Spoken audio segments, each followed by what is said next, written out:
Hello friends, welcome to my YouTube channel Sumit smart study. आज हम लोग प्रॉफिट एंड लॉस का थर्ड पार्ट करने जा रहे हैं, जिसमें हम कुछ इंपॉर्टेंट क्वेश्चंस के बारे में डिस्कस करेंगे। और ये वैसे क्वेश्चंस होंगे जो इससे पहले एग्जाम्स में पूछे जा चुके हैं। ठीक है, देखिए ये एसएससी के ऐसे क्वेश्चंस हैं जो मैक्सिमम एग्जाम में आ रखे हैं, इसलिए मैं ऐसे क्वेश्चंस को इस वीडियो में ले रहा हूं।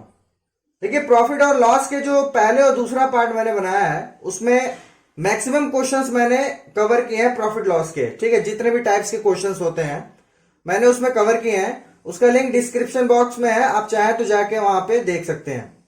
देखिए, कोई भी टॉपिक अगर आप पढ़ रहे हैं तो उसका बेसिक आना बहुत जरूरी है। बिना बेसिक के अगर आप किसी टॉपिक को सिर्फ ट्रिक से करना चाहेंगे तो वो थोड़ा हार्ड रहेगा आपके लिए। उसका कारण क्या है, उस समय तो आप उस क्वेश्चन को बहुत आसानी से लगा सकते हैं, लेकिन जब आप एग्जाम में जाएंगे तो कोई जरूरी नहीं है कि वो ट्रिक आपको याद ही रहे। तो वहां पे क्या काम आता है, आपका जो बेसिक है वहां पे वो काम आता है। मतलब वो क्वेश्चंस आप वहां पे छोड़ के नहीं आएंगे। तो मैं जो भी क्वेश्चंस करवाता हूं बेसिक के साथ साथ उसमें थोड़ा ट्रिक भी बताता हूं आपको कि किस तरीके से उस क्वेश्चन को आप जल्दी से जल्दी कर सकते हैं। तो चलिए आइए क्वेश्चंस को सॉल्व करते हैं। तो पहला क्वेश्चन आपके सामने है, ये एसएससी 2009 में पूछा हुआ क्वेश्चन है। क्वेश्चन है कि एक व्यक्ति कुछ वस्तुएं P रुपए में प्रति दर्जन के भाव से खरीदता है। ठीक है, देखिए जो खरीद रहा है मतलब कॉस्ट प्राइस इसकी क्या है, कॉस्ट प्राइस कह रहा है कि P रुपए प्रति दर्जन, ठीक है, तथा P बटा 8 रुपए प्रति वस्तु के भाव से बेच देता है। ठीक है, मतलब जो सेलिंग प्राइस है, सेलिंग प्राइस क्या बता रहा है, प्रति वस्तु कह रहा है। ठीक है, कितना बोल रहा है, P बटा 8।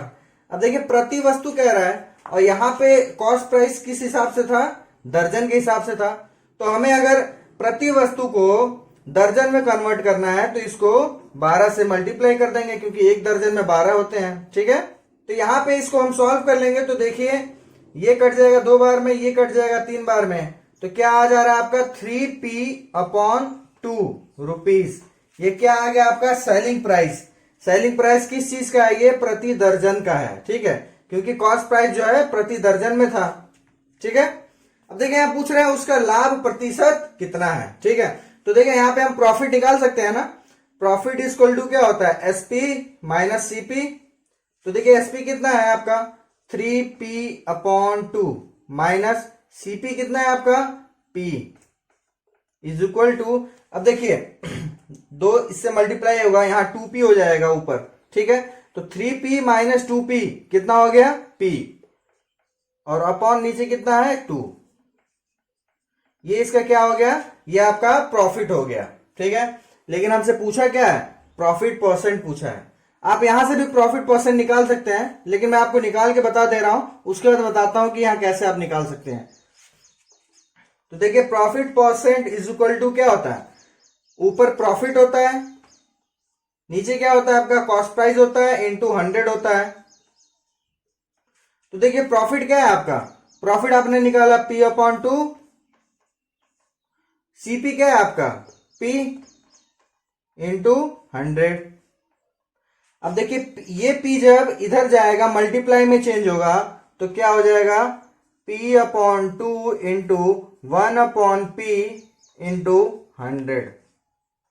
ठीक है, अब देखिए ये P से P कट गया, 2 से ये कट जाएगा कितने टाइम्स 50। T क्या आ गया 50%। ठीक है, जो प्रॉफिट परसेंट है वो कितना है 50%। देखिए आप यहां से भी साफ निकाल सकते हैं। आप देख रहे हैं प्रॉफिट यहां पे क्या आ रहा है P/2। मान लीजिए P ये है, तो P की वैल्यू अगर आप 100 मानते हैं और प्रॉफिट कह रहा है कि 100/2 है, तो कितना है 50%। ठीक है, ऐसे भी आप यहां निकाल सकते हैं, कोई जरूरी नहीं है ये स्टेप करना। एग्जाम में आप जितना अपना टाइम बचाएं उतना बेस्ट है आपके लिए। देखिए इस क्वेश्चन में कुछ करना नहीं था, यहां पे जो कॉस्ट प्राइस था वो दर्जन में दिया हुआ था और जो सेलिंग प्राइस था वो प्रति वस्तु दिया हुआ था। बस हमें जो सेलिंग प्राइस था उसको प्रति वस्तु से क्या करना था, हमें दर्जन में कन्वर्ट करना था। उसके बाद हम इन दोनों को यहां पे सॉल्व कर दिए। ठीक है, चलिए नेक्स्ट क्वेश्चन। दूसरा क्वेश्चन जो है हमारा वो एसएससी 2010 में पूछा जा चुका है। ठीक है, ये क्वेश्चन है चाय के मूल्य में 10% की कमी होने पर एक व्यापारी 22,500 रुपए में 25 किलो चाय अधिक खरीद सकता है। चाय की मूल्य प्रति केजी कितना है? ठीक है, मतलब जो मूल्य था वो पूछ रहा है। ठीक है, देखिए कितना बोल रहा है, 10% की कमी होने पे वो 25 किलो अधिक खरीद पा रहा है। ठीक है, तो देखिए जो पहले का मूल्य है वो हमें पता तो है नहीं, तो हम उसको x पर केजी कर दे रहे हैं। ठीक है, अब देखिए बाद का मूल्य जो है वो कह रहा है 10% कमी हो गई। ठीक है, अब देखिए इस x में 10% की कमी हो गई, तो अगर x में 10% कमी हो गई तो परसेंटेज के हिसाब से देखा जाए तो अब जो x रहेगा वो सिर्फ 90% की वैल्यू रहेगी ना, तो x का 90% आप निकाल दीजिए, तो कितना हो जाएगा, 0 0 कट जाएगा, ये हो जाएगा 9x अपॉन 10 पर केजी। ठीक है, जो नया बाद का मूल्य है वो ये हो गया आपका, और पहले का मूल्य ये हो गया। अब कह रहा है इन दोनों का जो मूल्य डिफरेंस हुआ है, ठीक है, उसकी वजह से 25 किलो जो चाय है वो अधिक खरीद पा रहा है। ठीक है, तो डिफरेंस निकाल देते हैं।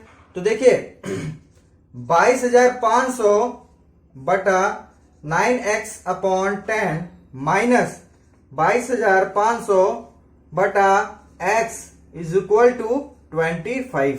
अब देखिए 22,500 में अगर वो बाद का मूल्य जो है उस पे खरीदता है तो कितना रेट, क्या रेट आता है, और पहले के मूल्य पर अगर खरीदता है तो क्या रेट आता है, उन दोनों का डिफरेंस जो हो रहा है, जो पैसे बच रहे हैं, उन्हीं पैसों से वो 25 किलो अधिक खरीद पा रहा है। ठीक है, तो ये हमारा यहाँ पे आपका एक क्वेश्चन बन जा रहा है, इसको आप यहां से सॉल्व कर सकते हैं। तो आइए इसको यहां सॉल्व करते हैं। देखिए ये जो डिवाइड में 10 है ये ऊपर चला जाएगा तो ये क्या हो जाएगा, मल्टीप्लाई में हो जाएगा, तो मल्टीप्लाई में हो जाएगा तो यहाँ पे एक जीरो और बढ़ जाएगा। ठीक है, अब एक जीरो बढ़ जाएगा। अब देखिए 9 से इसको काटने की कोशिश करते हैं, तो देखिए 9 2 जा 18, बच रहा है कितना 4 45, और 9 5 जा 45। अब कितना बच रहा है, जीरो, 3 जीरो बच रहा है, यानी कि ये कट गया और आ गया 25,000। ठीक है, 25,000 upon x minus 22,500 upon x is equal to 25। अब देखिए जब इसका एलसीएम निकाल देंगे हम तो अपॉन में x आ जाएगा और ये दोनों माइनस हो जाएगा, तो 22,000 25,000 माइनस 22,500 इज इक्वल टू 25। ठीक है, अब देखिए माइनस होगा ऊपर वाला, तो देखिए कितना, 25,000 में से अगर 22,500 माइनस हो जाएगा तो कितना बचेगा, 2,500 बचेगा। तो ये आपका हो गया 2,500 बटा x इज इक्वल टू 25। ठीक है, अब देखिए x डिवाइड में है, यहां पे जाके मल्टीप्लाई हो जाएगा, तो आपका आ रहा है 25x इज इक्वल टू 2500। ठीक है, अब देखिए x इज इक्वल टू क्या कर दीजिए, 2500 अपॉन 25, और ये काट देंगे तो आपका 100 आ जाएगा। ठीक, तो ये 100 किस चीज की वैल्यू, x की वैल्यू है, और x क्या बोल रहा है, x पर केजी जो पहले का मूल्य है वो हमें मालूम चल गया, तो ये क्या है 100 रुपीज पर केजी, मतलब पहले का ये मूल्य था, बाद में इसका 10% कम हो गया तो बाद का कितना मूल्य हो गया, 90 पर केजी।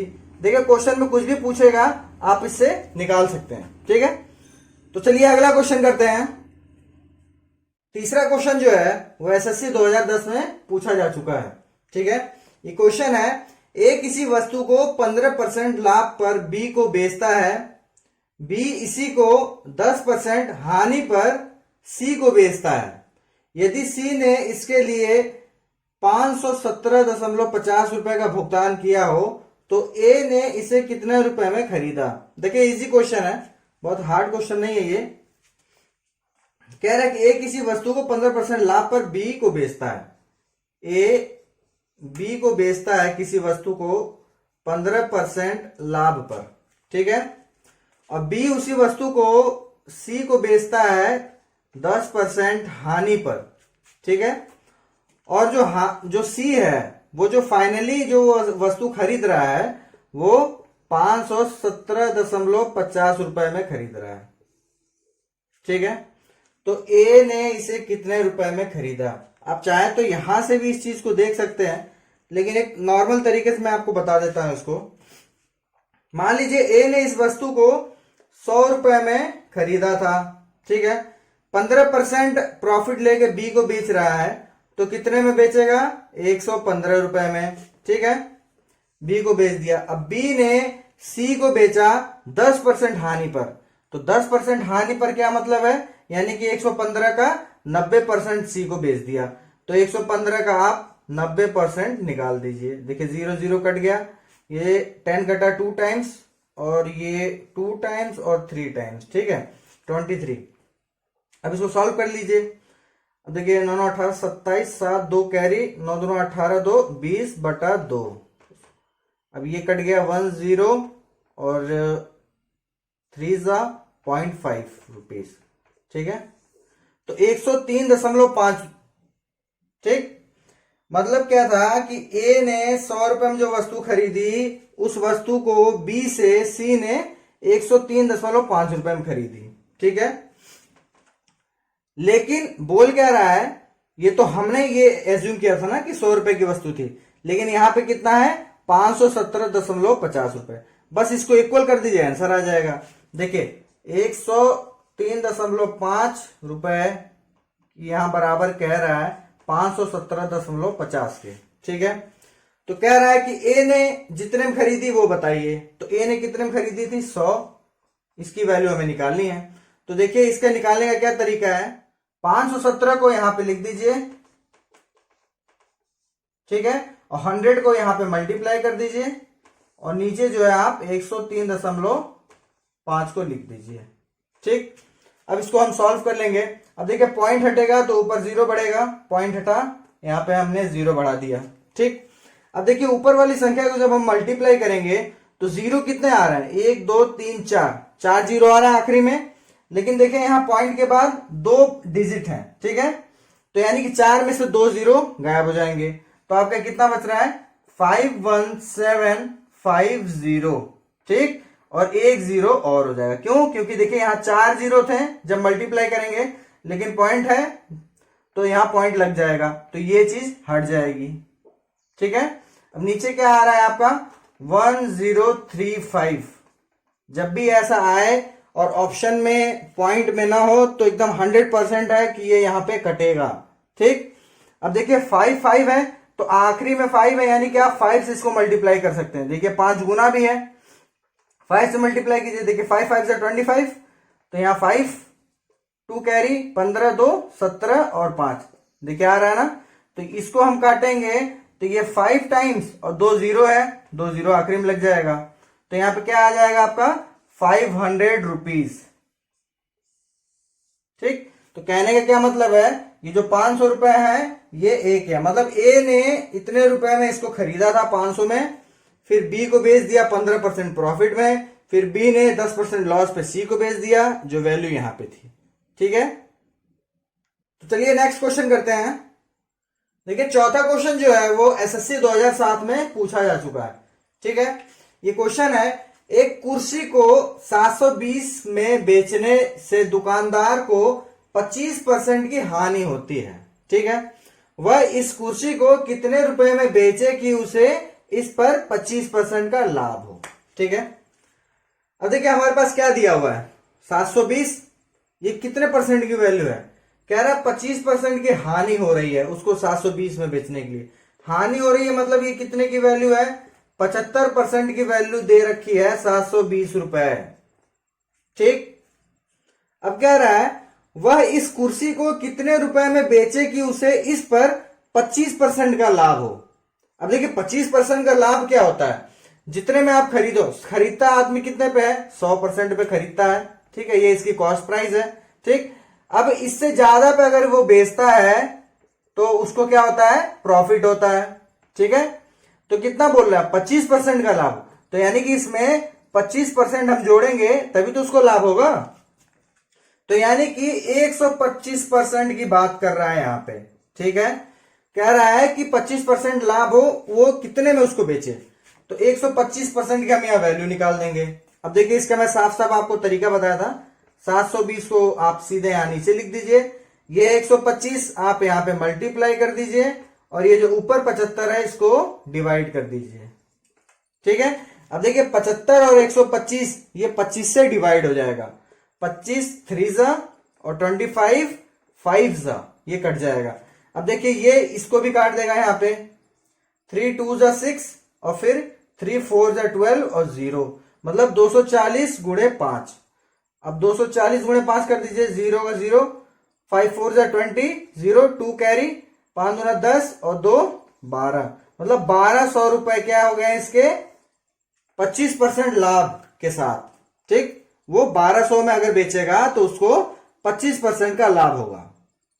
ठीक है, देखिए अगर यहां पे बोलता कि वो कितने में इसको खरीदा है, ठीक है, मतलब उसकी जो वैल्यू है, कॉस्ट प्राइस अगर पूछ देता तो यहां पे हम 125 की जगह 100% का निकालते हैं। ठीक है, तो ये 100 हम यहां पे मल्टीप्लाई करते हैं इसके साथ, उसके बाद वैसे ही सॉल्व कर देते हैं और यहां पे निकल जाता 100% की वैल्यू। ठीक है, इस तरीके से कितने भी परसेंट के यहां वैल्यू पूछी हुई हो, इस तरीके से आप आसानी से निकाल सकते हैं। ठीक है, चलिए नेक्स्ट क्वेश्चन पे चलते हैं। पांचवा क्वेश्चन जो हमारा है वो एसएससी 2010 में पूछा जा चुका है। ठीक है, ये क्वेश्चन है, किसी वस्तु को बेचने पर एक व्यक्ति उसके विक्रय मूल्य के 25% के बराबर लाभ कमाता है, उसका लाभ प्रतिशत कितना है ये बताइए। ठीक है, देखिए ये जो क्वेश्चन है ये थोड़ा घुमा के दिया हुआ क्वेश्चन है, पर कोई हार्ड क्वेश्चन नहीं है। तो आइए इस क्वेश्चन को करते हैं। देखिए कह रहा है विक्रय मूल्य मतलब सेलिंग प्राइस, तो हम लेट कर लेते हैं कि हमारा सेलिंग प्राइस 100 है। ठीक है, अब कह रहा है विक्रय मूल्य के 25% के बराबर लाभ कमाता है, इसके 25%, तो इसका 25% कितना हुआ आपका 25। ठीक है, 100 का 25% 25, यही बोल रहा है लाभ कमाता, मतलब ये प्रॉफिट है कह रहा है। ठीक है, तो अगर मान लीजिए 25 इसमें प्रॉफिट हुआ तो इसमें सीपी क्या हुआ, कॉस्ट प्राइस क्या हुआ, इन दोनों को माइनस कर दीजिए, तो कॉस्ट प्राइस आ गया इसका 75। देखिए तीनों वैल्यू हमारे पास है, पूछा क्या है लाभ प्रतिशत, मतलब प्रॉफिट परसेंट हमसे पूछा है। तो देखिए प्रॉफिट परसेंट की फॉर्मूला क्या होता है, मैंने आपको बता रखा है, प्रॉफिट अपॉन सीपी इंटू 100। तो देखिए प्रॉफिट क्या है 25, आपका सीपी क्या है, कॉस्ट प्राइस क्या है 75 इंटू 100। देखिए 25 इसको काट देगा 3 टाइम्स, तो ये 100/3, या तो ऑप्शन में ये हो और या तो फिर इसको सॉल्व कर देंगे आप 33 1/3%। ठीक, ये हो गया, यही आपका लाभ प्रतिशत हो गया। ठीक है, देखिए क्वेश्चन को कितना भी घुमाए, बस क्वेश्चन को अगर आप समझ गए तो आप तुरंत उसको लगा लेंगे। ठीक है, तो चलिए अगला क्वेश्चन देखते हैं। छठा क्वेश्चन जो हमारा है वो एसएससी 2010 में आ चुका है। ठीक है, अब देखिए ये क्वेश्चन है, एक साइकिल को 2850 रुपए में बेचने पर एक दुकानदार को 14% का लाभ होता है। ठीक है, यदि वह लाभ 8% रखा जाए तो साइकिल का विक्रय मूल्य कितना होगा। ठीक है, लाभ को 14% से 8% कर दिया जाए तब इसका विक्रय मूल्य कितना होगा ये पूछ रहा है। ठीक है, आइए इस क्वेश्चन को सॉल्व करते हैं। देखिए यहां पे कह रहा है कि 114% किसके बराबर है आपका 2850 के। ठीक है, ये तो बोला 14% लाभ हो रहा है। ठीक है, तो अब बोल रहा है कि 8% अगर किया जाए, जो लाभ है उसको 8% हम कर दें तो साइकिल का विक्रय मूल्य क्या हो जाएगा। अब इस 14 को हम अगर 8% कर दे रहे हैं मतलब 108%। ठीक है, तो इसका विक्रय मूल्य क्या हो जाएगा, बस हमें कुछ नहीं करना है, 2850 को यहां लिख दीजिए इंटू 108 कर दीजिए, इस चीज को यहां पे अपॉन में 114 कर दीजिए। ठीक है, अब इसको काट दीजिए। अब देखिए ये जो है ये आपका 3 से कट जाएगा। ठीक है, ये 3 3 जा 9 और 8 जा 24, 3 3 जा 9 और 6 जा 18। ठीक है, अब देखिए 38 से इसको काटेंगे अगर तो ये 7 टाइम्स में 266 आ रहा है। ठीक है, और फिर बच रहा है 190। हाँ ठीक, 7 टाइम्स में ये आ जाएगा आपका 266, 285 में से माइनस करेंगे तो 19 बचेगा और 190 ये 5 टाइम्स में कट जाएगा। ठीक, मतलब क्या आपका आ जा रहा है 75 इंटू 36, ठीक। अब देखिए इसको आप यहाँ डायरेक्ट यहाँ मल्टीप्लाई कर सकते हैं। देखिए 6 5 से 30, 0 3 कैरी। अब देखिए क्रॉस में मल्टीप्लाई करना है, तो मतलब 7 को 6 से और 5 को 3 से।